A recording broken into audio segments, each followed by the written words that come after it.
Hi everyone, welcome back to the channel. It is MLK Day today, so it's a holiday for most people, which is awesome in the US. It is the 15th of January 2024, and this morning I actually read through an article that I found really interesting. It's in relation to the National Association of Realtors, and it is not necessarily to do with the Sitzer Burnett trial, which you guys are probably excited about because I talk about that a lot. This is actually about a leaked document, or I don't think it's leaked. It seems like it's just a document that someone's looked into, which is a handbook for the NAR and local offices, kind of directing on how these offices should work and what the MLS is in relation to that and how that should be run. The article actually, which I read through, I haven't done a huge amount of reading around the subject, so I thought I would just go through this article and give you my thoughts on it. But it is in the Real Deal, which is a publication where if you're in the industry, you can pay a subscription to it. You kind of get this is what's happening, this is what's going on. It's more of a kind of gossip channel, I would say, in some ways, but it is great just to get kind of a pulse on what's going on in the industry, whether that's in your market, in other markets. And this one was part of a Chicago publication. The NAR are based in Chicago, so that would make a lot of sense. And it's by a writer called Christian Bautista. And the article is titled Diluted MLS Fees, Curated Hours, the NAR's Playbook to Stay Tax Exempt. Now, I think that is quite an influenced title, and it is quite clickbaity, which is the title of this video as well, just so that you guys can kind of get an idea of what I'm going to be discussing here. But it's basically saying there is a playbook by the National Association of Realtors to stay tax exempt. And now I think there's two ways of looking at that. I think most organizations that are wanting to be tax exempt are going to have a playbook for that, because otherwise you're not going to stay tax exempt. If you're just trying to say, right, we're not going to pay taxes, that doesn't work. There are legal codes and a lot of very complicated legal codes in the US system where you need to fulfill certain criteria in order to be a tax exempt organization or to fall into many different buckets. But it does mention after the $1.8 billion verdict in the Sitzer Burnett trial. Give you a quick recap. Sitzer Burnett trial against the NAR was saying that the National Association of Realtors with the MLS was price fixing or doing price collusion, keeping interest rates at that 5% on average level, with 50% of that, say 2.5%, offered to a cooperating broker. And that was nearly always listed through the MLS. And most MLS, the multiple listing service organizations, I should say, they are only accessible by members of the National Association of Realtors. So it was kind of a lawsuit against the NAR, but also the MLS in that way. And so apparently this document has revealed how the organization has engineered its qualifications for its tax exempt status. Again, that's what I think any organization that's trying to stay tax exempt would do. And I am a member of the NAR. I'm not trying to give an influenced opinion, but this is kind of how I'm reading this.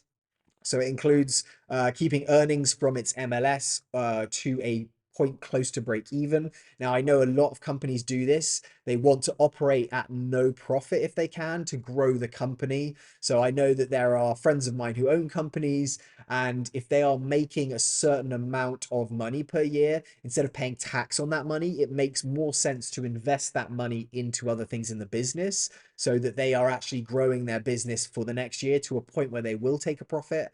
Often they are, paying their employees a salary, they're paying themselves a salary as the business owner, and they're paying personal tax on that. But rather than having their business pay tax on a huge amount of profit, they'll reinvest that profit into the company. So I think that could be a similar situation with this, how the MLS is not trying to make a big profit. Also, that will put them in a situation where they are a tax exempt organization, and apparently also needs to limit its manpower dedicated to the MLS specifically. So in the NAR offices, I think they need to keep the manpower below 30% in order to keep that as a tax exempt organization. It's almost like a sub part of the organization. It's not a major focus of it being below 30%. And so apparently these tax breaks, which have mainly evaded scrutiny, are potentially a crucial factor of the organization's survival. And will it be that in the future, is what he's discussing in this article after this $1.8 billion judgment against them. And so the MLS in various pockets of the country are only accessible by being a member of a paying member of National Association of Realtors. It's unclear what these tax breaks are in terms of amounts, but they suggest that they have substantial results. These are from public records. And according to ProPublica, the NAR generated $328 million in revenue in 2022, and its total assets, meanwhile, sat over $1 billion. So if it was doing it 328 million in revenue, but it was not making any money in profit, it is not paying money on anything. That revenue is obviously being reinvested, and that asset class of $1 billion potentially would grow. And so apparently the NAR is under the tax code 501c6, which shares its classification with business leagues, chambers of commerce, boards of trade, and professional football leagues. I don't know how professional football leagues fall into that. That might be a discussion for another day. But it allows the NAR to spend on lobbying without any limits. Now, lobbying is a very strange thing for me coming from the UK. If you're not aware what lobbying is, it's where groups and organizations can come together and use funds to influence legislation. So they can say, look, in this bill, we do not want this to happen. There are restrictions on that because there have been situations in the past where legislators have been paid money or they've been bribed to basically push through legislation. So they have to be careful with how they do that. But it is strange where you can have big groups paying or having a huge amount of money dedicated to influencing legislation. From the UK, that's completely illegal. It is a democracy, therefore it's the voter that is deciding on legislation. It's not private interest groups coming in and putting a huge amount of money into that, whether it's lawyers finding loopholes and, you know, trying to work things into the legislation that would spin it in a way that is better for that group. That's kind of an example of some stuff I've seen happening. Mostly that is limited. Obviously, being a tax exempt organization, the NAR have no limit on that. So apparently, it was the second, it's one of the biggest lobbying groups in the country. And the NAR's PAC, Political Action Committee, which also describes itself as one of the most bipartisan PACs in the country. So it is not Republican, Democrat, it is bipartisan, so says it does not side with one side or the other, which I think is great. It raised $44 million from its 550,000 members in 2023. And so that is making it the largest spender, which is $33.6 million is what it spent on lobbying. But that was down from a total from the previous year of 81.7 million. Now, why that is interesting, and I'm going to try and look more into this, but 33.6 million is less than 50% of this 81.7 million that they previously put into lobbying. I don't know when that is allocated. It could be that a lot of that is looking towards the end of the year and they're saying, look, we've got this much profit, let's spend that profit on lobbying, as opposed to at the end of the year declaring this and having to pay tax on it. Now, the Citibanet trial, I believe, was in the beginning of November, maybe the end of October. So there was a 2-month window there where they got told that they were going to have to pay a $1.8 billion fine. And so maybe when they had maybe 81 million to spend on lobbying, it did not make sense like it did the previous year to be doing that, because they're going to need to save money to pay this fine or to go against it and to launch some kinds of protest to that, whether that's a counter lawsuit, etc., which I believe they are doing now. So in this book, they're basically saying that they are directing its chapters, so its offices in each location, to have its MLS fees engineered to keep profits at an equilibrium. And it's saying whenever reasonable operating reserve has been accumulated, it is time to reduce income by being generated by the MLS to a point close to break even. So again, it's just kind of going through what we've discussed.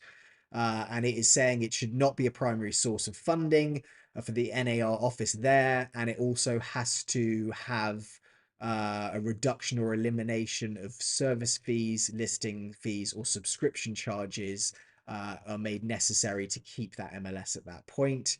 And it has to keep its proportion of the staff efforts related to the overall operation less than 30% towards the MLS. Again, so I think these are just restrictions, or they're the loopholes you need to jump through to keep this in place. I think it also says that if it is a case where the local chapter's cash flow becomes too great, the NAR then requires that chapter to register as a wholly owned subsidiary and convert its operations into a taxable for-profit organization. So almost being a separate organization paying the taxes. Now, this is said that this is the most convincing proof that an MLS service is in fact just one of the many ways that they're kind of engineering that part of the business to stay as a tax exempt organization and to avoid scrutiny from the IRS. So I think it's interesting. It's definitely an interesting topic for this person to be writing about. As I said, I do think this is quite influenced. As you know, I've read this. I'm going to read or portray it in the most looking into it in the most negative light possible, because I do also think that it is kind of a state of fact that if you are going to operate as a tax exempt organization, that's what you're going to be doing.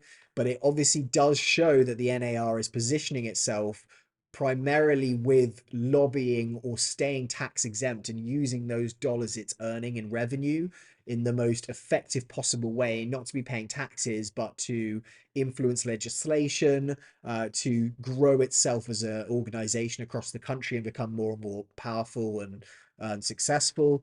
And it will be very interesting to see if that switches from lobbying to now, what do we do paying this $1.8 billion lawsuit, and big brokerages that previously were requiring members to be part of the NAR to work with them, now they're going to be sucked into that lawsuit. Does that become a much smaller revenue source? Does it mean that they have to switch and look at the MLS as bringing in more profit because they need the money to basically pay that fine that has been brought against them, which $1.8 billion is a huge amount of money, especially if this article is saying that its net assets are at $1 billion. It's almost twice what it supposedly has in net assets. So I hope you guys enjoyed this. It was a quick discussion just on this article. If you like me kind of talking through the article as opposed to a general point, I'd love to know that, because I think it's quite interesting just kind of seeing one person's perspective and then not flipping it, but giving my own spin on it. I'll be back tomorrow with another video with another topic, but if you could leave a comment below, ask me any questions, let me know if you think this is complete rubbish and you don't agree, and if you could subscribe, that would be absolutely amazing. Thank you guys so much. Have a great rest of your Monday. I'll speak to you all soon. Goodbye.